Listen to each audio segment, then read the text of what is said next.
I was mainly just riding motorcycles and not paying too much attention to my career. And I think I was getting ready to lose my house, and I remember this job came out of the blue, and I thought, oh, I don't have to lose my house now, so. He had the looks, he played the roles, and he had the potential. But the top choice of most women in the early 1980s went from an international star to a has-been. Where did it all go wrong? I want to disrupt the entire commerce of Chinatown. Is it the continuous series of botched surgeries, or the blacklisting by movie studios? The endless cycle of fame to despair and fame again in Mickey Rourke's life is disheartening, and might even be shocking, to say the least. Join us as we learn what went wrong with Mickey Rourke.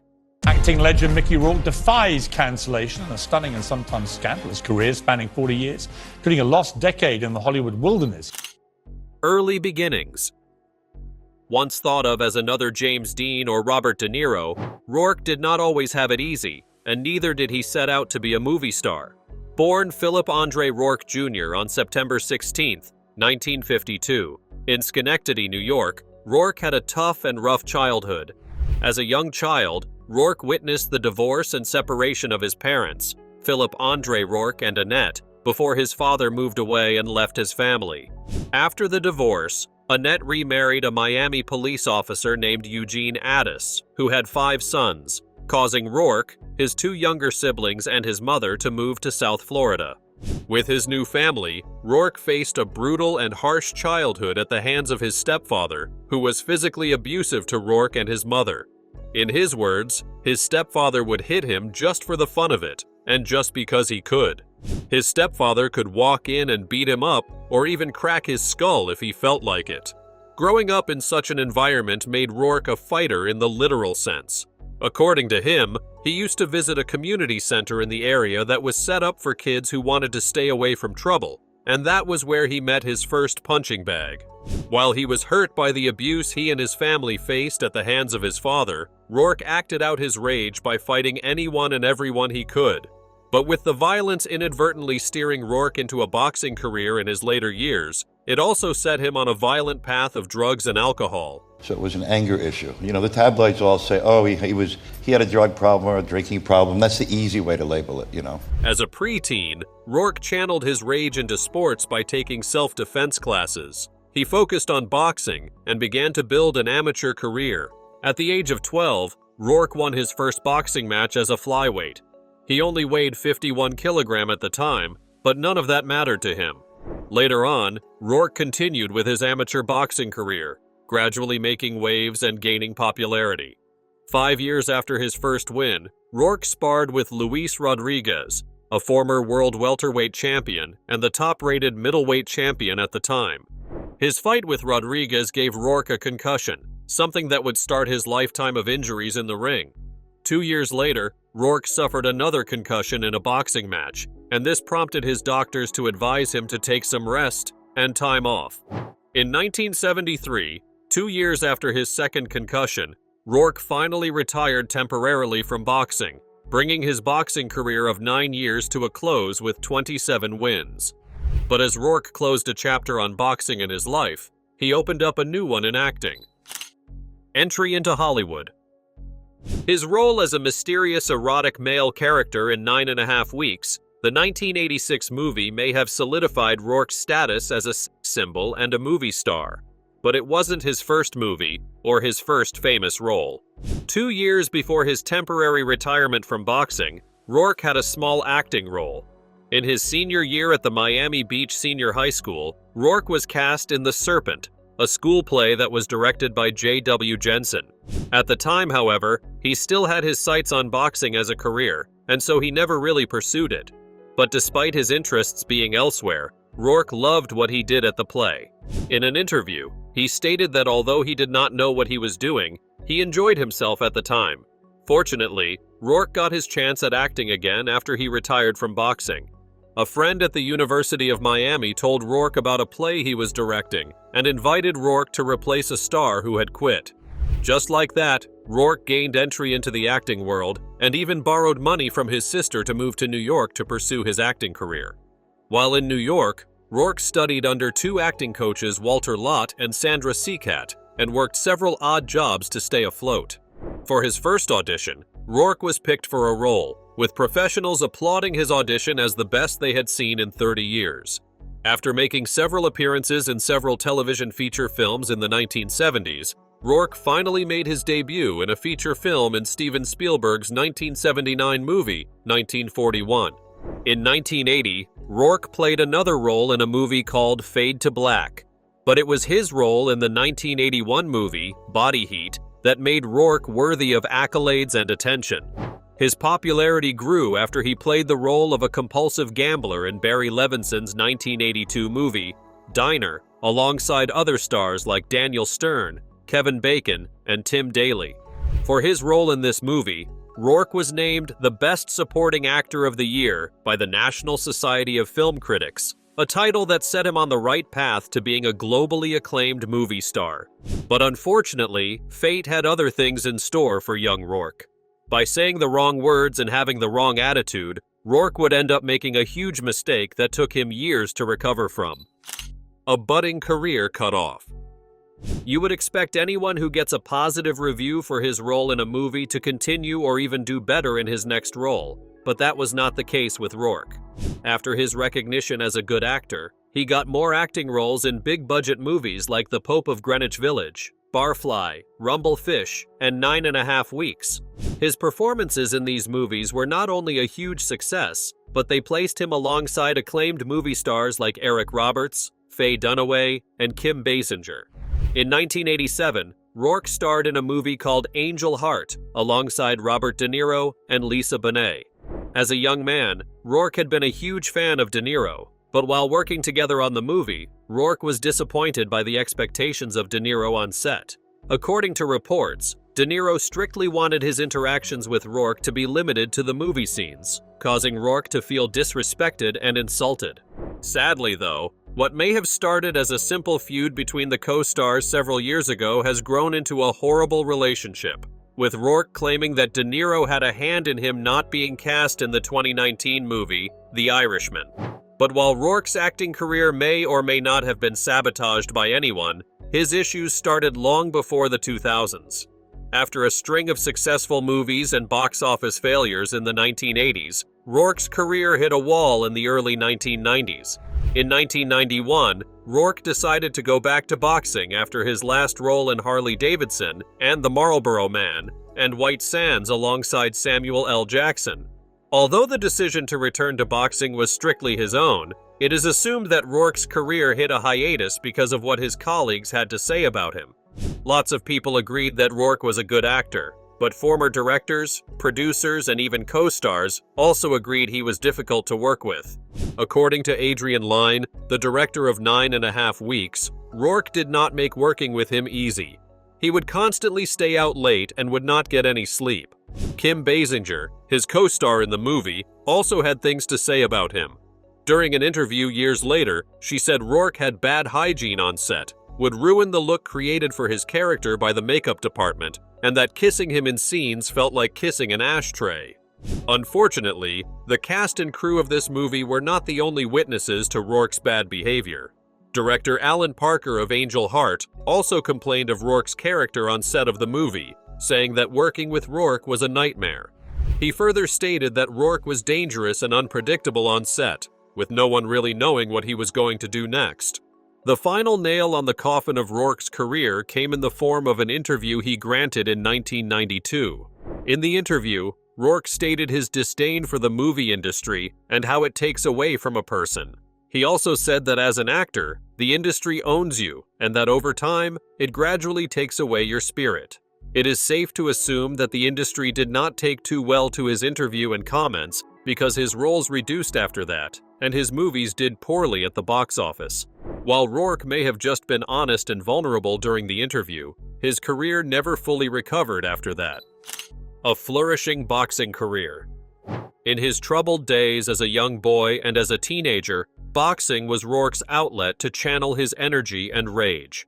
It was also his escape from the pressures that came with his acting career. By returning to the ring, Rourke made waves and built a solid career for himself in boxing. He fought internationally in countries such as Germany, Spain, and Japan, earning himself worldwide recognition and fame. In the era of his professional boxing career, Rourke was an undefeated champion in 8 fights, with him winning by knockout in 4 fights and winning by a draw in 2 fights. While his career in boxing soared, his health did not. During his fights, Rourke suffered several injuries that altered his looks and set him a dangerous path that further ruined his life and career. Throughout the course of his boxing career, Rourke suffered 2 broken noses, a broken toe, broken ribs, split tongue, compressed cheekbones, as well as short-term memory loss. His injuries became so extensive that his doctors warned him against continuing unless he wished to suffer permanent brain damage. With his life on the line, Rourke decided to return to acting once again to repair his damaged career. But while he was loved as a boxer and in the ring, his comeback as an actor was not what he expected. Return to acting and life struggles. During his time as a professional boxer, Rourke attempted to keep his acting career afloat by accepting movie roles alongside boxing fights. But that did not work out too well for him.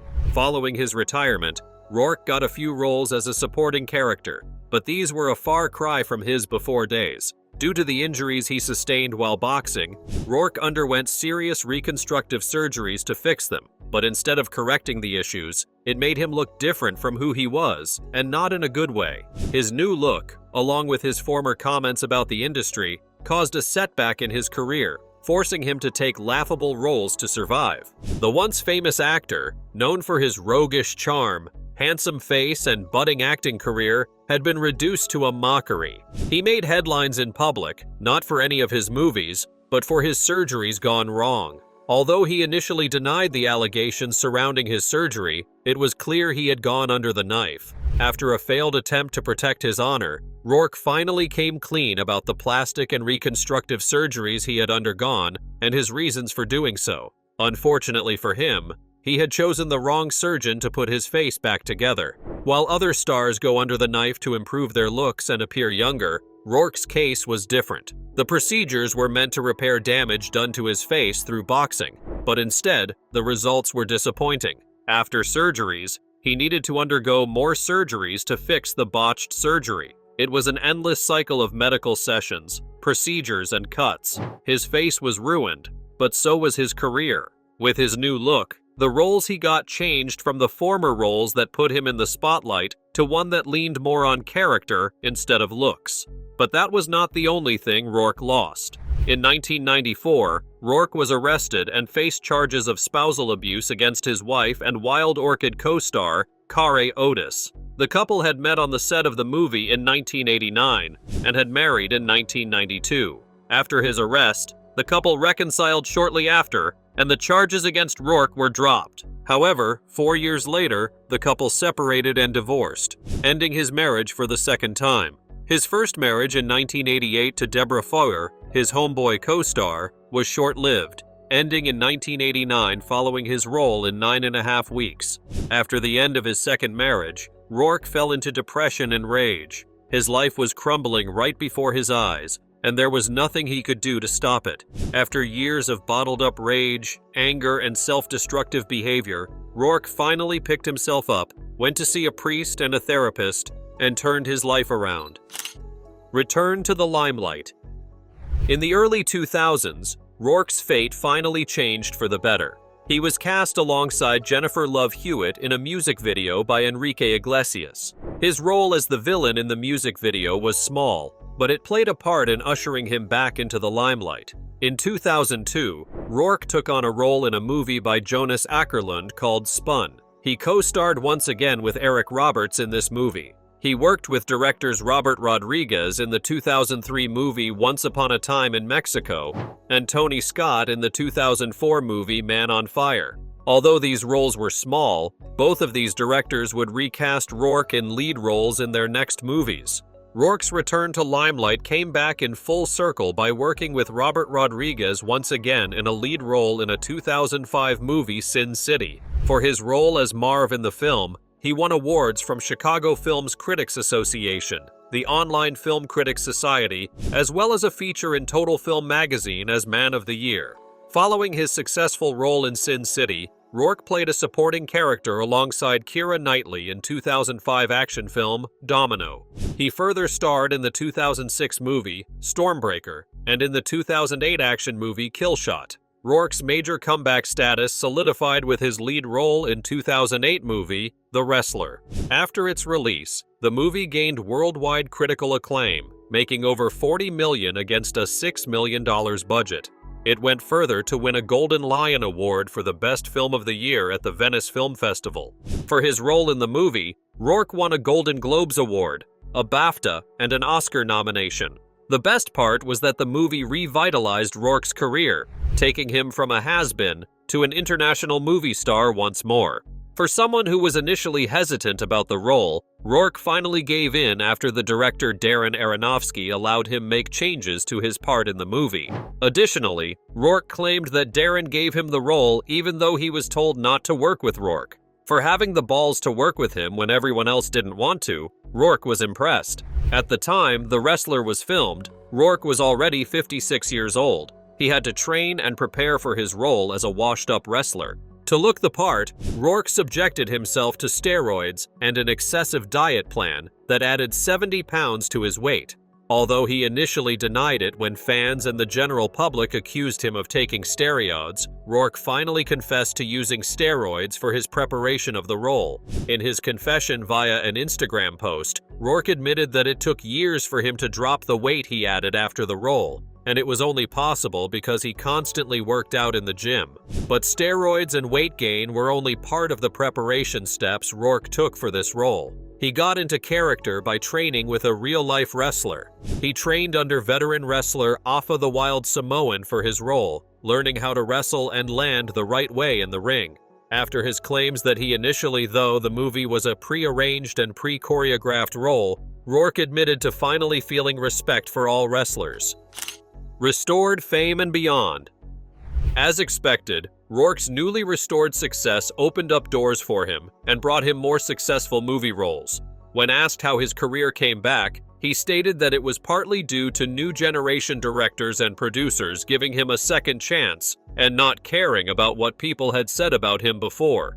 In 2010, he played a villainous role in the second part of Marvel movie Iron Man 2. To prepare for his role, Rourke stated in an interview that he visited Russian jail inmates and studied them. Although Rourke was not satisfied with his role in Iron Man 2 for unclear reasons, it made another round of commercial success, putting Rourke in a higher position in his career. In the same year, Rourke played a minor role in the action blockbuster The Expendables. But despite having a minor role and short screen times, his performance was applauded as one of the highlights of the movie. The following year, Rourke played another villainous role in a fantasy film, Immortals, a role that earned him positive reviews and comments, even though the movie itself received mixed to positive reviews. Since his comeback in the early 2000s, Rourke has starred in dozens more movies, including the 2014 movie Sin City, A Dame to Kill For, a sequel to the 2005 movie Java Heat, Man of God, The Palace and the Commando. Return to boxing and future endeavors. In a surprising turn of events, Rourke made a shocking return to the boxing ring years after his retirement. On November 28, 2014, Rourke came back to the ring to fight Elliot Seymour in Russia. Before this fight, Rourke took to training to prepare, dropping 35 pounds in the process. At 69 years old, Rourke had not been in the boxing ring in almost 20 years. Shockingly, Rourke won the game against 29-year-old Elliot in the second round by a total knockout. Despite his win, the fight was not added to his professional boxing record due to it being an exhibition fight. With successful movie credits under his title and high-profile awards and recognition, it appears Rourke's career and future is in safe hands. Having reclaimed his superstar status, Rourke is now involved in big projects and movies, with 7 of his movies currently in post-production and soon to be released. Mickey Rourke may have had it rough, but his comeback is worthy of notice and commendation. In the very end, his ability to turn himself back around from a path of self-destruction is a great example of perseverance. Thank you for watching. See you in the next video.